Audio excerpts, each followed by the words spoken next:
Hey everybody, Andre here at the Coaches Hangout, a spot where our students can come and leave their requests, knowing that this is where our study coaches hang out, virtually of course, and may leave some helpful content.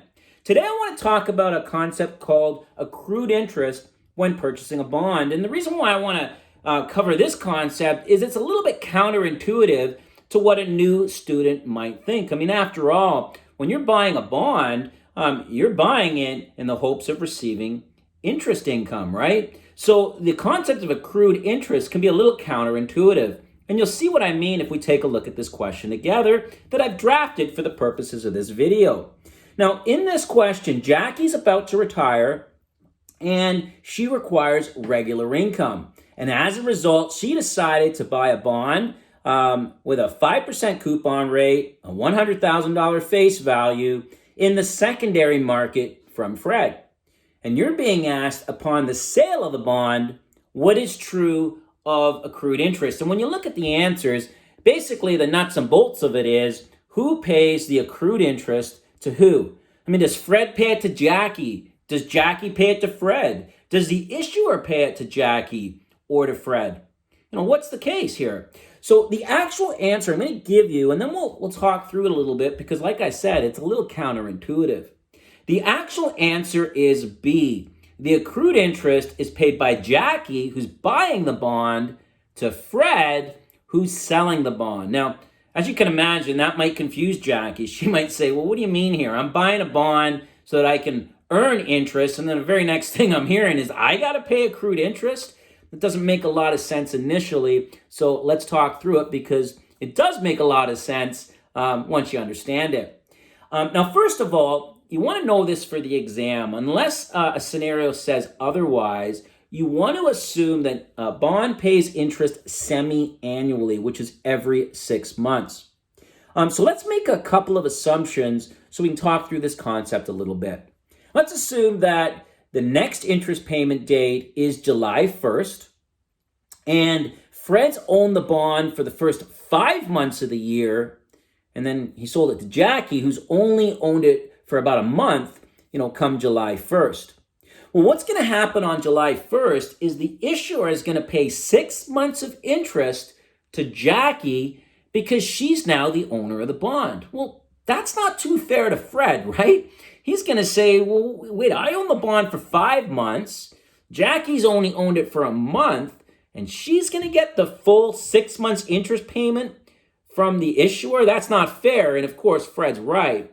So that's why we calculate the accrued interest, and Jackie would basically have to pay that amount to Fred. It'd be added to the purchase price of the bond, but Jackie will know in about a month she's going to get a full 6 months of interest, which would be the 1 month's interest that she really earned, plus the 5 months that she's already compensated Fred for. So the answer would be B. Accrued interest is paid by Jackie to Fred. Now, on the exam, you could be required to actually calculate the accrued interest. And this would require you to figure out the number of accrued days. So one learning point that you want to know is the accrual period goes from the day after the last interest payment date up to and including the settlement date. And you may have to do that math on the exam, which means counting out the number of days, which takes practice, but don't worry, you'll get lots of practice with that when working with the SeeWhy exam preparation tools. Now, I'm not going to cover actually calculating the number of days in this video. We certainly will if we get a request for it, but we do a great job of covering that in the study guide, and again, you're going to get lots of practice with it with the exam preparation tools. But let's assume we've done that, and we figured out the number of accrued days is 150 days. Let's do the math because a lot of times when people see another formula in the course, they're like, oh my gosh, another formula I got to memorize. Sometimes, they get a little nervous. Well, this to me isn't really much of a formula. It's actually makes a lot of sense. It's intuitive. So how do we calculate the accrued interest if we've already done the hard part, which is figuring out the number of accrued days, let's say being 150?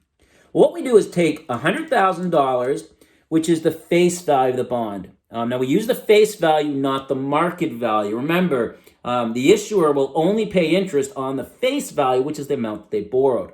So we're going to take $100,000, which is the face value. We're then going to multiply it by 5%, and we're going to get the annual interest payment, as you can see here, of $5,000.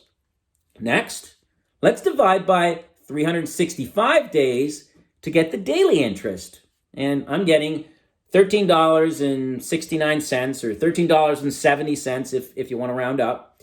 And then we just multiply by 150 days, and we would get an amount of $2,054.79. We'd round up to 80 cents in this case. And that is the amount of the accrued interest that Jackie would pay to Fred, assuming it's 150 days. And then in about another month, she's going to get the full 6 months payment. Now, this is a concept that takes a little bit of practice. It's really hard to learn by reading it in a book or a study guide. It's still hard to learn even by video. It's a concept that you want to get a little practice with, and when you do, you do a few of these, it becomes much easier. Thanks, everybody. I hope you enjoyed this video. I hope you found it helpful. Keep up the great work, and good luck on your upcoming exams.